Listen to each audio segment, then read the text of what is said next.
En fait, pour une fois, je ne voulais pas voir au cinéma une femme africaine qui est victime, qui est fragile. On en a vu assez, on en a assez, et je pense que ça ne reflète pas la femme africaine comme vous pouvez le voir tous les jours ici.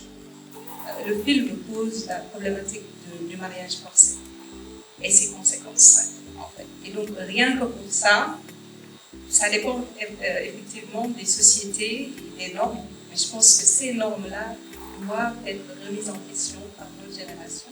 Je pense qu'en Banel, il y avait ce courage que beaucoup de femmes n'ont pas la force de sortir, de faire face. Moi, j'étais étonnée, j'étais à côté d'une femme mariée, j'ai dit, c'est comme ça qu'on parle à sa belle-mère?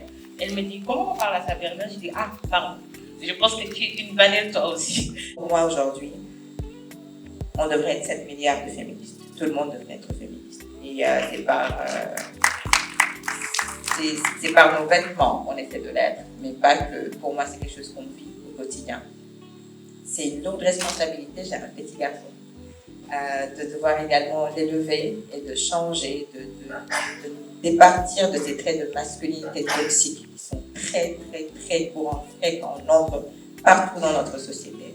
Et également de protéger cette nouvelle génération-là contre les influences extérieures, contre les commentaires non sollicités, vraiment non sollicités, de tu es plus beau que l'autre, tu es plus grand, tu es plus fort, etc. Non, merci.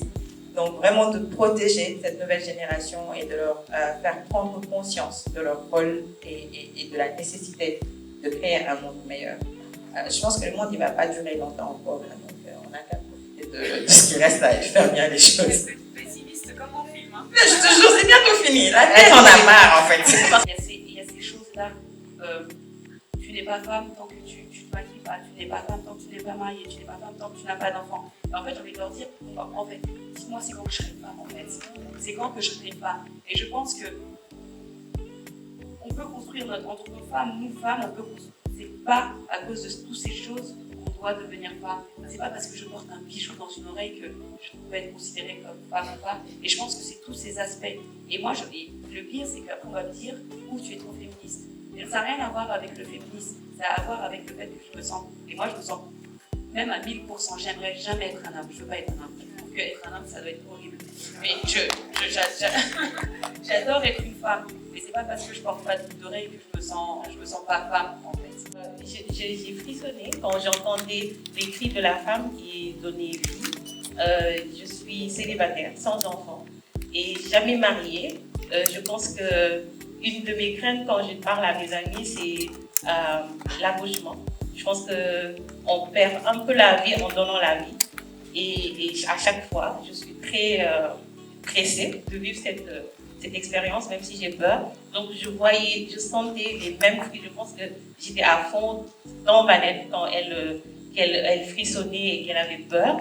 Et justement, le poids de la société, les questions, on nous traite d'ambitieuses, alors qu'on peut se marier, on va avoir une famille. Mais c'est une question qu'on nous pose tout le temps, c'est pour quand le mariage? Quand le mariage sera là, c'est pour quand les enfants? Donc toutes les questions qu'on posait à Vanel, c'était comme si on nous les posait à nous tous, les célibataires. Que cette remise en question avait déjà commencé avec d'autres générations. L'exemple, je pense que moi j'ai été en fait surprise de me rendre compte que durant tout mon cursus scolaire, on ne m'a jamais parlé, par exemple, de femmes qui se sont battues, par exemple, pour la libération ou pour la demande de l'indépendance. Non, on ne nous parle que d'Aline Sitoé Diatta ou de Sokhna Diarra. Et donc, c'est pour nous peindre un profil de femme comme rôle modèle, en fait. Alors qu'il y a eu tellement. Moi, j'ai envie aujourd'hui de saluer une personne en fait, qui m'a permis de découvrir toutes ces femmes, qui est Djabou Bessam à travers ce film Les Moments de l'Indépendance. Moi, je me suis dit, ce film-là mérite vraiment... Ah, elle est là? Ah, elle est là. Merci Djabou. Et je pense qu'aujourd'hui, toutes les femmes, les jeunes femmes, les enfants doivent regarder ce film-là parce qu'il est important pour nous femmes.